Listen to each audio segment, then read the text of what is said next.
Gosh, I mean, I have heard there for the longest time that there's a coming of a new consciousness, and I really believe it's not one person. I think it's a collective network, it's a collective consciousness, and I'm fascinated by the principle in biology called emergence. I'm just fascinated by it. How do those schools of fish, those flocks of birds, how do they all move and behave at the exact same time? When you study that principle, of emergence, you think that there's one leader that everybody's following. Turns out it's not a top-down phenomenon, it's actually a bottom-up phenomenon. Actually, everybody is leading at the same time. And so if you start thinking about the world, I mean, and the state that we're in, I mean, there's so many things are collapsing that really do have to collapse. There's got to be a greater way to do it. And I'm telling you, I'm going out on a limb here, but no healthcare plan, no government, there's no one's going to take care of us but us. And the best thing that we can do for each other is show up as the ideal for one another. Be exactly that person every day. Show the world what love does. Show them when you walk from your car, into that store, you walk in grace. You show them what it looks like to be noble. You show them what greatness does. You show them how to forgive. You show them how to use their mind to have reason around things. If you're listening to information and it's going past your brain and you're not aware of that information, and somebody's telling you can have projectile vomiting, sudden loss of consciousness, homicidal, suicidal tendencies from the drug you're about to take, but ask your doctor if it's okay for you. If you're accepting that information as normal, it's programming you. We got to be really careful about the information that we let in. And I'm telling you that there is a greater consciousness than the consciousness we're currently living in as a collective. And that consciousness has everything to do with you and I, that everybody has to lead. There's a stigma in the world that if you lead with too much passion, you get it in the end. Every charismatic leader paid the price. But if everybody's leading, you just can't take out everybody now, can you? So, for me, I'm a mission-driven guy. I mean, I'm no different than any of you. I just love God. I mean, I just love the unknown. I love evolution. I love the mystery of life. I love making time for that process to experiment. I think that leadership really comes from the highest form of motivation, and that is duty motivation or mission motivation. I think that when people have a vision that's bigger than themselves, they have a great reason to get up in the morning. And so my interest is really to demystify the process of personal change and transformation so that people have within their reach the tools to prove to themselves that they're the creators of their lives. I mean, and to empower them to actually believe in themselves. And God, when we believe in ourselves, we have to believe in possibility. And if we believe in possibility, we got to believe in ourselves. And experiment with the process. So I'm mission-driven. My desire is to contribute in some way to the world that removes some veil, that changes a person's life, that gives them another opportunity, that they come back from the virtual reality into the virtual reality experience with a new body, an upgrade in their body, a whole new life, a whole new environment. They're in a whole new future in time. They're not in the same future they were beforehand. And so I think mission-driven ideas are selfless ideals, I think. But falling underneath that is kind of personal conviction. And it's still a high form of motivation, but I think people who have a mission will have personal conviction.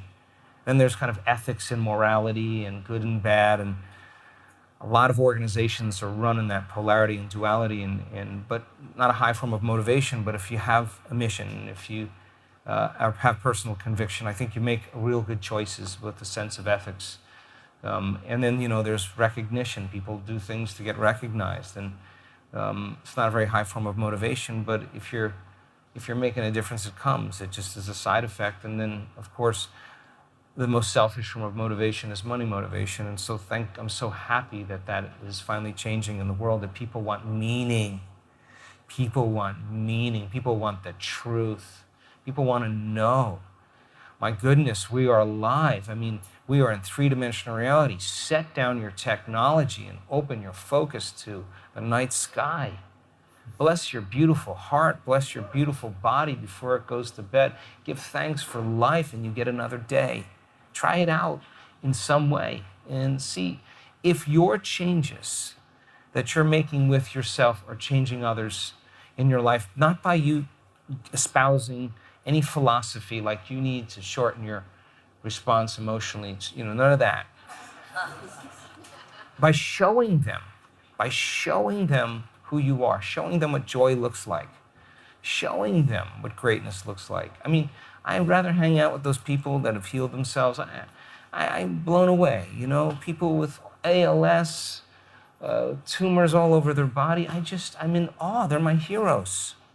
I want to know what they know. I want to know their journey, what took them to that point where they finally had their moment.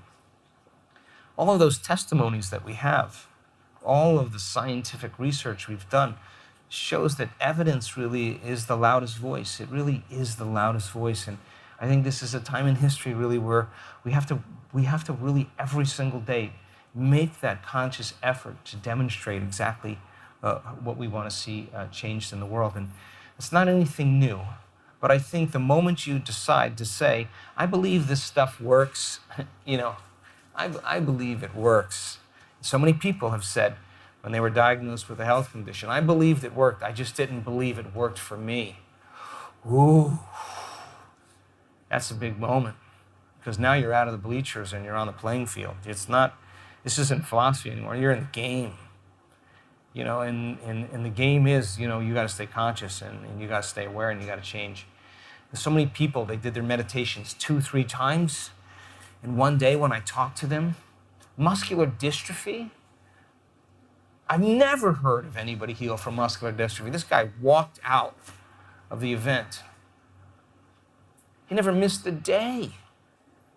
He never missed a day doing it. And I asked him, why did you do it 3 times a day? He said, because I kept returning back to my disbelief. And I instead of staying there, I went back in until I could feel it, and I could feel the belief, and I embodied it. And I got up. I got up as if it already happened. Whew. Keep doing that. You keep signaling the body. You're knocking on the genetic door. He had his moment. He got lit up.